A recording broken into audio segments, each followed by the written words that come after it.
Hey, this is James with Gravebound, and you're listening to The Loud Spot with Sebastian. Oh no! Oh boy! Here it comes! The motherfucking Loud Spot! That's right, you're listening to the almighty Hot Zone! Doing the intro to the Loud Spot podcast! You're goddamn right! We're doing intros for podcasts now! And if you don't like it, you can suck the entire circumference of one...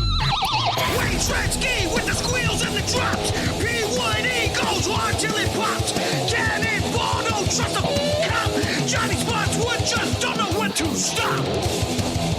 Yeah! And if you don't like it, you better take your ass up to the snooty box, cause this is the Loud Spot! Okay, see you later!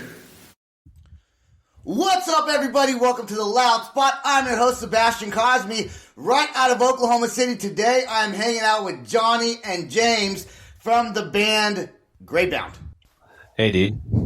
Glad to be How's here. it going, man? Glad to be here. It is going fantastic. So you guys are another great band from Virginia, dude. The fucking Virginia has all the best bands. All of them. Dude, thanks so much. Yeah, we got a lot of good friends over here, a lot of good neighboring bands, and we're really glad to hear that the music is getting out there. Yeah, so you guys have been around for some time, and you've had some recent change-ups in the group, right? Yep. So- We had a vocal lineup change, and then it kind of shuffled a few members around and got a few members back. So, yeah, it's been a little bit of a ride in 2020. It's been a little bit of a ride for everybody in 2020. Johnny, you're the drummer for the band, right? Correct. Okay. I think it's so funny. I was talking today to somebody. It's always the drummer who sets up the podcast interviews, like 99% of the time. Do you have do you have a reason why that might be? I do.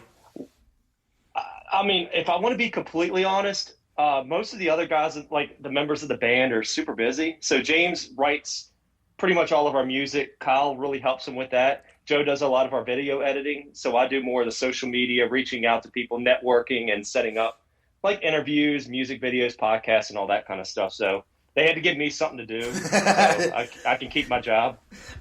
Really, I'm a drummer, right? And so, I do a podcast, and I'm like super like go getter, trying to get bands booked, things like that. And when I was in a band, I was the guy that was like getting us the shows, getting us. We didn't do interviews because we sucked, and there wasn't podcasts back then.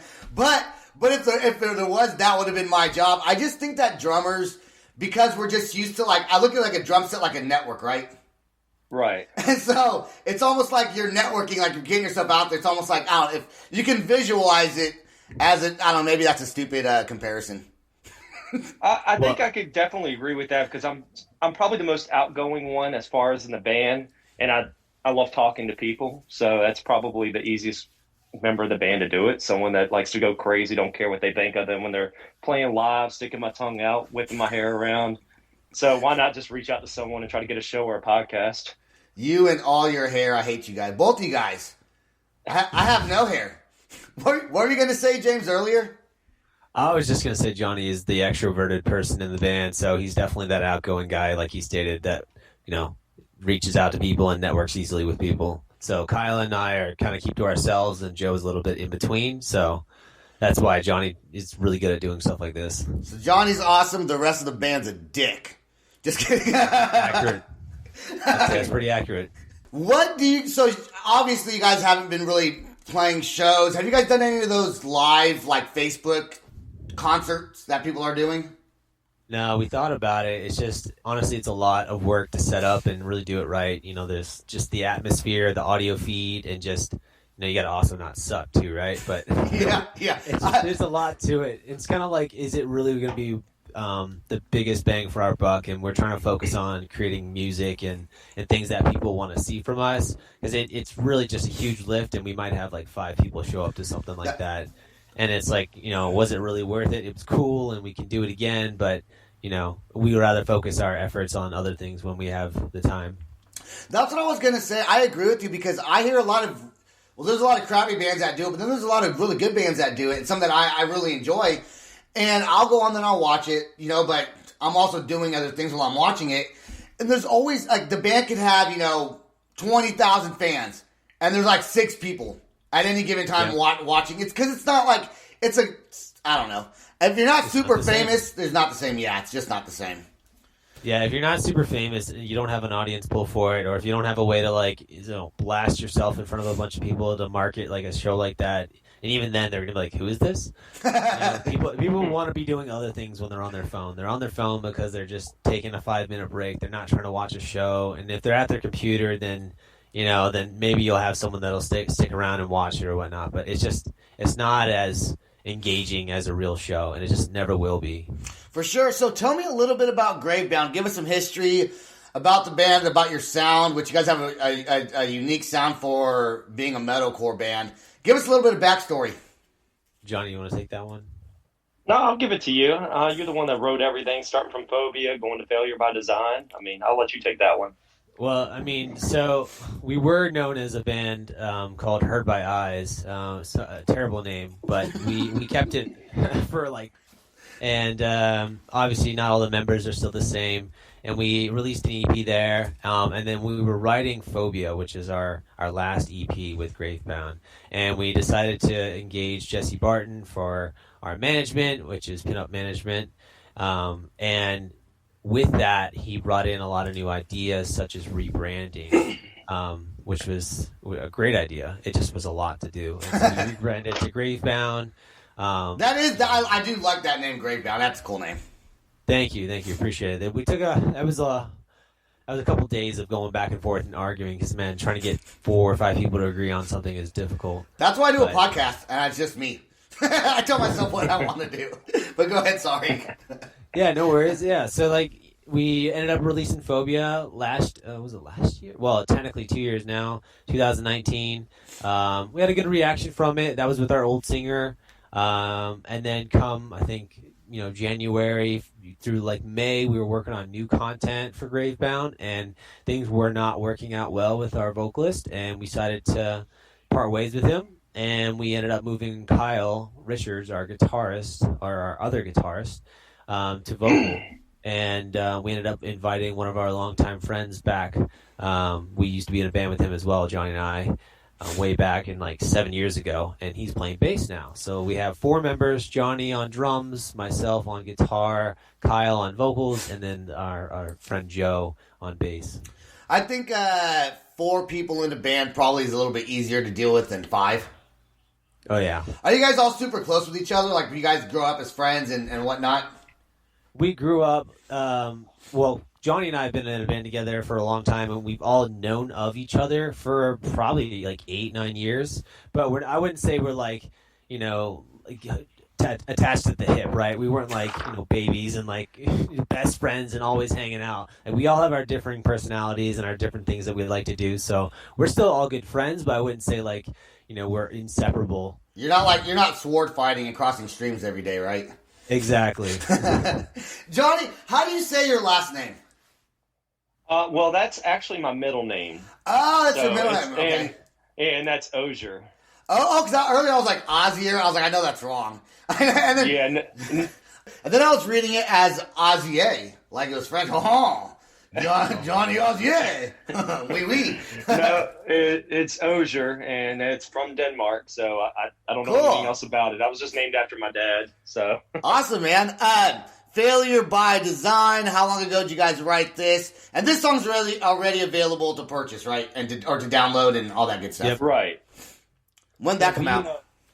Oh man, that was end of September. I don't know the specific date, but yeah, end of September is when that came out. I mean, just end of summer is fine. The specific time, what minute did it come out? 10:02 a.m. Not at midnight, September something. Okay, let's play Failure by Design right now.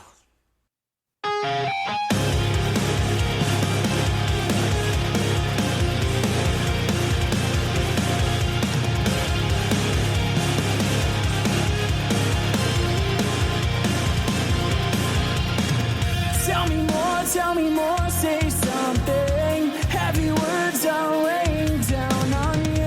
Let it go before they throw you to the wolves.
machine to be under my skin.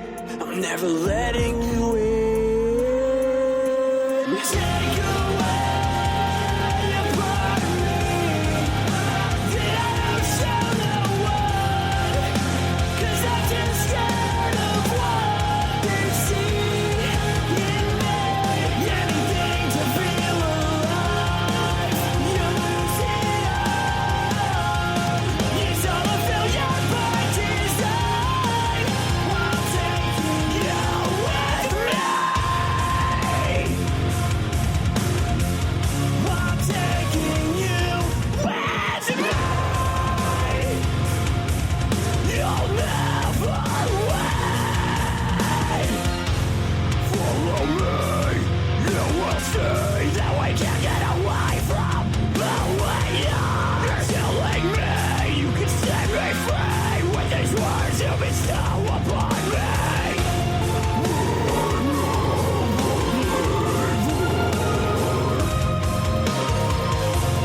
Fuck your redeemer.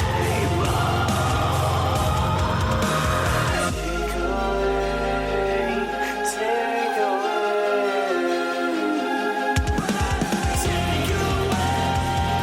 a part of me that I don't show no one, 'cause I'm just scared of what they see. Anything to feel alive. We'll lose it all. It's all a failure by design. I'm taking you with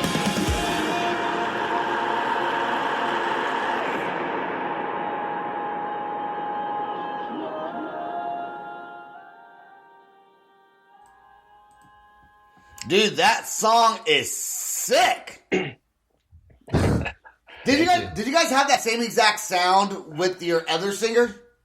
No, our other singer, it was definitely more old school metalcore. It was heavier and it was more riffage. I mean, there's a little bit here, but yeah, it didn't have the same structure and like the same maturity, I'd say. It was a bit dated. I love that song, dude. Tell your singer that shit is dope. You're talking about the guy from NSYNC, right? The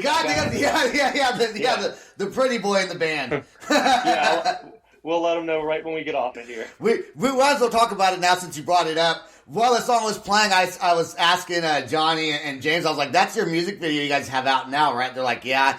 And I the interesting thing about that is your singer does not look like, I don't think he looks like he'd be like in a hard band, but fuck, dude, that's so good. And that's a compliment that he's a pretty boy. The funniest thing, though, is he listens to heavier stuff than, like, James and I do. Really? You never know. You never know. Dude, I had a rough night last night. I'll tell you guys that right now. I had a rough night last night. So I'm trying to cure it with a little bit of peanut butter whiskey.